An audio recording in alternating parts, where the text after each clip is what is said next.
volontariat, que tout allait bien. C'est parfait, vous allez voir, vous allez avoir des conditions de travail merveilleuses à la Poste. Mieux que ce que vous avez jamais eu. Voilà. Comme d'hab. Alors elle nous a travaillé là-dessus, après elle nous a dit qu'on était en quelque sorte des réacs, parce que nous on n'avait pas compris qu'il fallait que la Poste évolue, sinon elle risquait de fermer, enfin bon. Voilà, en gros elle en a rien à foutre, et elle nous dit qu'on a complètement tort de se battre pour le maintien des bureaux, et voilà.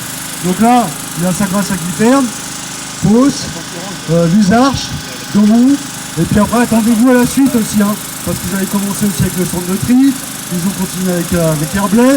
Enfin, voilà, donc on s'attend à la suite, et le pire ça va être à terme de vous remettre en îlot comme ça, c'est l'ouverture à Uber. Hein. Après on peut mettre des Uber pour distribuer le courrier, ça ne viendra pas.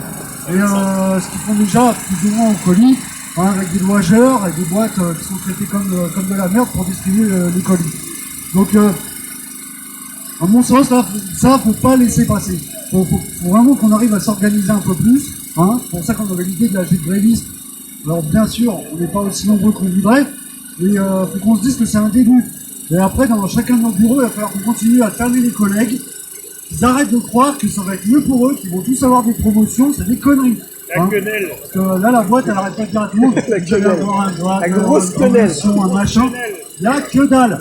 Il n'y a pas de la place pour tout le monde. Regardez sur les listes pour les élections, vous allez voir le nombre de cadres, c'est un nombre qui est restreint. Donc c'est pas de la place pour tout le monde va pas finir cadre à la Poste. Hein, moi-même, ça fait 20 ans que j'y suis, je suis toujours à CC12. Donc voilà. Donc faut qu'on arrive à expliquer aux collègues. Alors, je sais que c'est compliqué des fois parce que les collègues ils nous disent ouais, faites grève, on s'en fout, nous on s'en tape, etc. Mais il faut continuer à essayer de les convaincre pour qu'ils rejoignent le mouvement, parce que si on n'est pas tous ensemble, on n'y arrivera pas. Voilà. Donc vraiment dans tous les bureaux, il va falloir élargir. Et aujourd'hui, se poser des bonnes questions, c'est comment continuer le conflit. Voilà, comment on continue par la suite avec des grèves, si on peut faire des grèves locales, qui se mettent bout à bout, s'il faut repasser par des pétitions, s'il faut continuer à faire ne serait-ce que des délégations de masse auprès de l'employeur. Hein. Donc on regarde comment on peut poursuivre ce mouvement, parce qu'on ne va pas laisser ça comme ça. C'est pas aujourd'hui, on sort un petit peu dans la rue, et puis demain, les choses vont couler, et puis voilà, on va accepter ça. Voilà, donc vraiment, bon, dans cet AG, tout le monde pourra prendre la parole, il n'y a pas de problème, mais ce sera à vous de décider. Et nous, les syndicats, les responsables syndicaux, faut qu'on se mette aussi un peu en retrait. Parce que c'est à vous vraiment de décider entre vous de ce que vous voulez faire. Voilà. Parce que nous, on va vous proposer, ouais, bref, machin, tel jour, machin. Mais si c'est pas vous qui vous en emparez, c'est pas vous qui décidez ensemble, on fera pas grand chose. Voilà. Donc vraiment, prenez les choses en main. Là, il y a un noyau. Avec ce noyau, on peut en faire un plus gros. Et avec ça, on peut faire une vraie lutte qui va gagner. Et puis, qu'on avance un petit peu et qu'on arrête cette destruction postale. Parce que même les cadres, eux, ils nous disent tous les jours, c'est génial, les restructurations, ça va faire plein de trucs. Mais même eux, ils y croient pas, parce que quand on va à la direction départementale, il n'y a plus personne là-haut. Là-haut, c'est vidé, et elle nous a dit clairement, en 2019, il n'y a plus de direction départementale. Alors, un département postal qui n'a plus de direction départementale, on sait ce que ça donne, c'est toujours moins d'effectifs, et après, la fusion, bien sûr, 78, 95, 92 qui est prévue dans le studio, celle vont nous la coller, mais tranquille. Hein. Et après, bien sûr, au début, les premières restructurations, c'était allez vous balader d'un bureau à un autre. Après, si on vous dit qu'il n'y a plus besoin de vous dans le Val d'Oise, on peut vous dire carrément de vous barrer dans un autre département. Et ça, c'est inacceptable. Voilà. Donc, continuons ensemble le combat et puis surtout élargir. Il faut de la patience et vraiment de la conviction pour arriver à gagner quelque chose. Voilà, merci.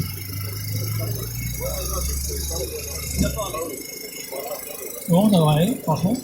Ça va, ça entend, ça entend. Ouais, bon, bah Sébastien a dit l'essentiel de ce qu'il y avait à dire, la mobilisation, etc. Bon, rappelez qu'aujourd'hui, le noyau est parti Saint-Gratien parce qu'effectivement ça ferme, mais on a également des camarades de Daumont qui sont là, qui sont concernés. Sur Goussainville, il y a quelques camarades qui font grève puisqu'ils ont également une problématique de mise en place des îlots avec toute la partie de Gonesse. On devait passer ce matin à Groslay, apparemment il y a eu un petit contretemps, on n'a pas pu le faire. Donc l'idée c'était de grouper effectivement un maximum de luttes. Je crois qu'on est 17 grévistes sur Saint-Gratien aujourd'hui, sur une quarantaine de tournées, sans compter effectivement tous les gens qui sont en congé maladie, congé longue maladie, les absents en arrêt de travail. On a également pas mal de monde en PNT, mais on a des gens qui sont venus nous soutenir alors qu'ils ne travaillaient pas. Je trouve ça assez sympa. Voilà, Sébastien l'a dit, le but c'est de grossir le mouvement. On est aujourd'hui une assemblée générale, on appelle ça comme ça. C'est pas énormissime, mais c'est un bon début. Le but c'est de commencer à travailler pour effectivement éviter la fermeture de centres et des autres. On a des camarades qui ont réussi à le faire dans d'autres départements, donc il n'y a pas de raison que ça se passe mal. Aujourd'hui, les gens qui vous disent, d'autres OS qui passent en disant « Ouais les gars, les centres qui ferment, on peut rien y faire », c'est faux. On a réussi à repousser des réorganisations d'une façon ou d'une autre, que ce soit par le biais des instances, notamment je parle du CHSCT, il y a des camarades qui viennent du 92 ici et qui sont intérimaires et qui savent que effectivement ça a été fait. On a des camarades dans le 92 pour faire de réorganisation depuis 2010, donc les réorgs sont réellement bloqués, que la boîte ne peut pas mettre en place et qui en plus sont en grève. Je vous invite au passage, si vous allez sur le pot commun à soutenir leur mouvement, ça fait 7 mois, 8 mois qu'ils sont en grève, faut pas hésiter, ils se battent également contre la pause méridienne et les îlots. Donc nous aujourd'hui le but effectivement c'est de faire grossir ce mouvement. On va continuer dans les semaines à venir, on va diffuser ça un maximum, faire des tracts, il faut qu'on se réunisse au moins les 3 organisations syndicales présentes là, c'est-à-dire la CNT Sud et la CGT, pour qu'on puisse avoir une vraie discussion, savoir comment on fait, est-ce qu'on fait grossir le mouvement, etc. Ça passe aussi par vous, Sébastien l'a dit. On ne peut bien sûr pas faire ça sans le personnel. Je tiens au passage à vous rappeler qu'il y a 2 organisations syndicales qui passent, qu'il y a les élections là dans 10 jours, que ces gens-là racontent de la merde. Ils sont quand même capables de vous expliquer que tout va bien se passer, comme l'a dit Sébastien et comme nous l'a dit également la patronne dans le meilleur des mondes. Clairement, si aujourd'hui la Poste met en place des organisations, des réorganisations avec Méridienne et ILO, c'est à cause, je vais pas dire grâce, mais c'est à cause d'eux, c'est parce qu'il y a des accords qui sont signés, que ces gens-là disent, oui, c'est la modification de la Poste, il n'y a pas de souci, allez-y. On a eu des cas récemment de facteurs services experts, donc des 2-1, 2-2, 2-3, qui sont aujourd'hui amenés à rouler sur toutes les plaques. C'est-à-dire que des gens qui sont 2-3 aujourd'hui à la Poste, qui sont facteurs services experts, pourront rouler sur tout le département. Alors Sébastien l'a dit, aujourd'hui on a une Dex, 78, 92, 95. Ça veut dire qu'à terme, ces gens-là peuvent rouler sur 3 départements. C'est juste énormissime. On a eu les premiers cas là à Taverny, parce qu'on y est passé jeudi. Il y avait mercredi, il y avait un gros pépin sur Taverny. On a su qu'ils avaient pris 2 facteurs, un de mairie, un de l'Ilagan, pour les envoyer sur Taverny. Voilà, on est dans ce système-là. Quand Sébastien vous parlait de ubérisation, c'est exactement ça. On est à terme dans les îlots, on suppose, c'est pas encore fait, alors la patronne nous a dit ouais c'est n'importe quoi, c'est pas possible, mais on suppose qu'à terme ce sera uniquement de l'intérim ou du prestataire. Alors j'ai rien contre eux, hein, faut que ces gens-là vivent, mais on est quand même aujourd'hui une Poste, on est un service public, tout ce qu'on veut c'est un service public de qualité, avec effectivement des gens qui soient présents, de la distribution 6 jours sur 7, le matin, par l'après-midi, parce que ça dégrade profondément nos conditions de travail, voilà quoi. Donc s'il y a d'autres personnes qui veulent intervenir derrière, peut-être Greg pour la CNT ou Raphaël, je sais pas. Je vous laisse la parole. Oui, je ferai une intervention pour la CNT qu'on a discuté avant. Déjà, avant d'aborder la question du Val d'Oise, je voudrais simplement qu'on ait 1 minute pour penser un petit peu aux conséquences de la politique de la direction de la Poste au niveau national. En Dordogne, il y a 1 mois, à 8 jours d'intervalle, au courrier, à la suite d'une réorganisation, et au guichet, à la suite d'un contrôle médical, etc., 2 collègues se sont suicidés. Ces 2 nouveaux collègues qui sont suicidés, c'est les Xème victimes des politiques qui mènent la direction à force de pression au guichet pour les objectifs et à force de réorganisation, de localisation. Donc, première chose, la politique que mène la Poste conduit à des gens dans des situations de grande souffrance et même à des gestes définitifs et utiles. Maintenant, sur la question de comment construire, parce que la question est là, il y a beaucoup de luttes aujourd'hui, on a parlé du 92, mais on a Pétivier dans le Loiret qui vient de reprendre après 23 jours de grève, on a Rieux-la-Patte dans le Rhône qui est en combat depuis plusieurs semaines, et on a beaucoup de luttes comme ça, localisées, qui parfois débouchent d'ailleurs sur des succès. Donc, nous, on est tout à fait, on pense qu'un mouvement, si on veut le gagner, il faut le préparer. Ça semble tout bête, et c'est pour ça que on rejoint un peu la position des camarades de la CGT qui disent donnez-nous les moyens de construire ce mouvement. Le premier point qui nous semble important, c'est à vous de décider la forme d'action qui sera prise et le moment. Ce qu'on peut faire, souvent ce qu'on fait dans les conflits, On attend d'être en grève pour préparer la solidarité financière. Oui, l'échéance, c'est entre juin et septembre. Ça veut dire qu'on a les moyens de préparer une case de grève. C'est une proposition qu'on lance. Ça veut dire que chaque mois, on peut mettre du fric de côté, parce que c'est là que ça se joue. Ça, c'est la première chose. Il y a aujourd'hui, sans doute, des collègues qui ne sont pas venus, parce qu'une journée, ça faisait mal au porte-monnaie, etc. Ça peut se gérer. On l'a déjà fait ailleurs. On peut mettre de côté d'avoir un trésor de guerre, on prépare une case de grève, et ensuite on attribue en fonction de critères qui sont les charges familiales, etc., les personnes monoparentales, etc. C'est un point qu'on peut discuter, c'est à vous de discuter, mais si vous le choisissez, ça peut se préparer collectivement. Et deuxième point, comment faire pour éviter, est-ce qu'une lutte locale est plus efficace qu'une lutte coordonnée? Moi, je crois pas. On en a parlé. Si on arrive au niveau du département à faire que plusieurs bureaux, parce qu'il y a deux solutions. Soit on dit le premier bureau qui va passer, il va se battre tout seul. 3 mois après, il y aura un autre bureau, et puis, hop, il va se battre tout seul, et puis voilà. Et ça fait jouer la direction. Parce que la direction, elle a des plans de sauvegarde du courrier, de plusieurs de grève, en fait. Et c'est beaucoup plus facile pour eux quand il y a un bureau. Ils arrivent à concentrer toute leur force de plusieurs de grève sur un bureau.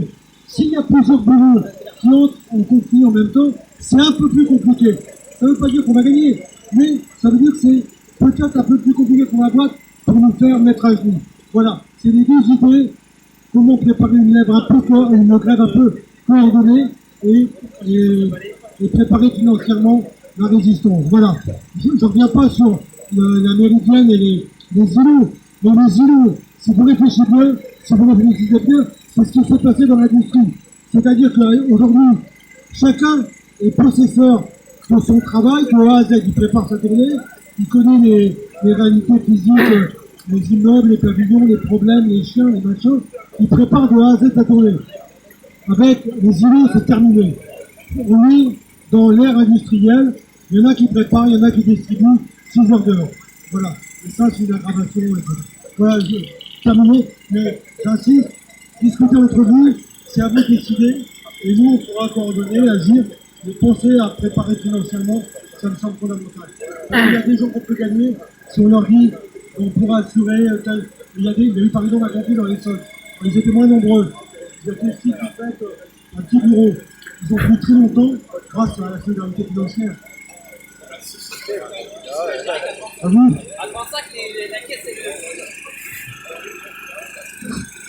Bon, moi, je suis la fois, j'ai passé des années de la retraite maintenant. Et là, il y a quelque chose, on a vécu bien les restructurations. Et celle-ci, les nouvelles restructurations sont spéciales. Parce que quand je vois les plans, quand il y a des suppressions d'emplois, si on regarde bien, à un moment donné, il n'y a pas de place pour accorder les gens. Ou des propositions inadmissibles. Il faut savoir qu'aujourd'hui, Darmanin, au niveau de la fonction publique, prévoit une sorte de rupture conventionnelle.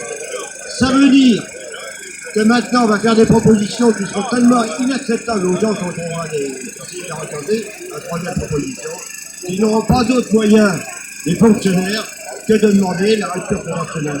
Alors, c'est 2 ans de salaire avec prime de licenciement et inscription en Pôle emploi. C'est-à-dire, autrement dit, par rapport à ce qui existait avant, que prépare le gouvernement, c'est tout simplement un plan de licenciement à la poste qui n'est pas fait. C'est-à-dire que maintenant, toute restructuration, tout avec fermeture, suppression d'emploi, c'est pas comme avant, fatalement, si on ne se bat pas contre la suppression d'emploi, contre la fermeture, ça prévoit pour les postiers qui sont fonctionnaires et contractuels, des CDI, ça prévoit également pour les consultants de licenciement, ou bien de partir dans le nouveau système de retraite qui va mettre en place, c'est-à-dire la retraite à points, et ça, une retraite de merde. Et là, donc, on peut plus reculer. Il y a des camarades qui ont dit qu'il fallait, à mon avis, l'action la renforcer au niveau départemental, mais aussi au niveau régional. On ne peut pas accepter la fermeture du centre de tri de Villeneuve-la-Garenne. Parce que là, je vais regarder ce qu'ils proposent et tout. Ce que je veux dire, il y aura au bout des comptes des propositions inacceptables qui prennent les gens pour aller à un peu. Finalement, c'est un plan de licenciement qui prépare. Ça, on ne peut pas l'accepter. Bon, c'est ce que j'ai à dire sur le sujet. C'est le collègue qui va prendre la parole, on n'a pas de problème. Moi, je voudrais parler au niveau des sous, hein, tout ce qui concerne notre pouvoir d'achat. Par rapport aux réorganisations, déjà, on nous fait commencer de plus en plus tard.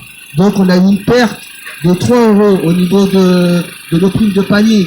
Donc, à l'année, ça nous fait une perte de 400 €. Après, ça, c'est au niveau de la Poste. Après, au niveau de l'État, hein, avec les taxes qui sont mises en place, on risque d'avoir, et on a déjà, une perte de 3 à 5 € par mois. Donc, tout ça ajouté, donc ça fait, pour certaines personnes, un manque à gagner de 1 000 € par année. Donc ça, déjà, ça touche notre pouvoir d'achat, plus l'essence, plus tout ça, plus tout ce qui se met en route. Bah, bientôt, on va devoir payer pour aller travailler. Hein?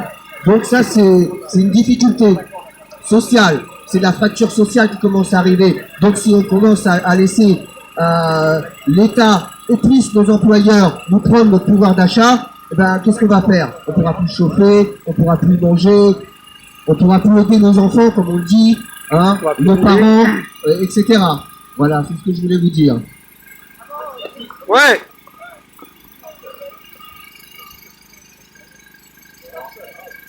Vous t'inspirez là? Moi, j'ai été visiter l'îlot de Méry-sur-Oise. Donc la vitrine de la Poste. Cet îlot, il est vraiment tout joli, tout beau. Les collègues, ils commencent à 8h30, ils prennent leur courrier à 8h35, ils ont un petit brief, et après ils partent 6h ou 7h en distribution. Donc, ils ont pas, là il fait froid, il va pleuvoir bientôt, il n'y a pas de moyens pour pouvoir sécher les vêtements, pour pouvoir se réchauffer. Donc ils sont vraiment dans une difficulté. Il faut intervenir en plus maintenant dans les équipes de 9 facteurs. Il faut intervenir des intérimaires. Les intérimaires, ils sont encore plus démunis que nous. L'effectif, il est vraiment diminué. Donc c'est des choses où je pense qu'il faut réfléchir. Quel va être notre avenir? Nous, c'est vraiment le démantèlement de notre métier. Hein, au niveau des sanitaires, par exemple, les sanitaires, ils sont obligés d'aller à l'enseigne. Ce qu'il faut savoir, c'est que les îlots maintenant, comme ils appartiennent à l'enseigne, c'est plus le CHSCT de la Poste qui gère la défense des salariés. C'est l'enseigne qui gère maintenant tout ce qui est CHSCT. Voilà.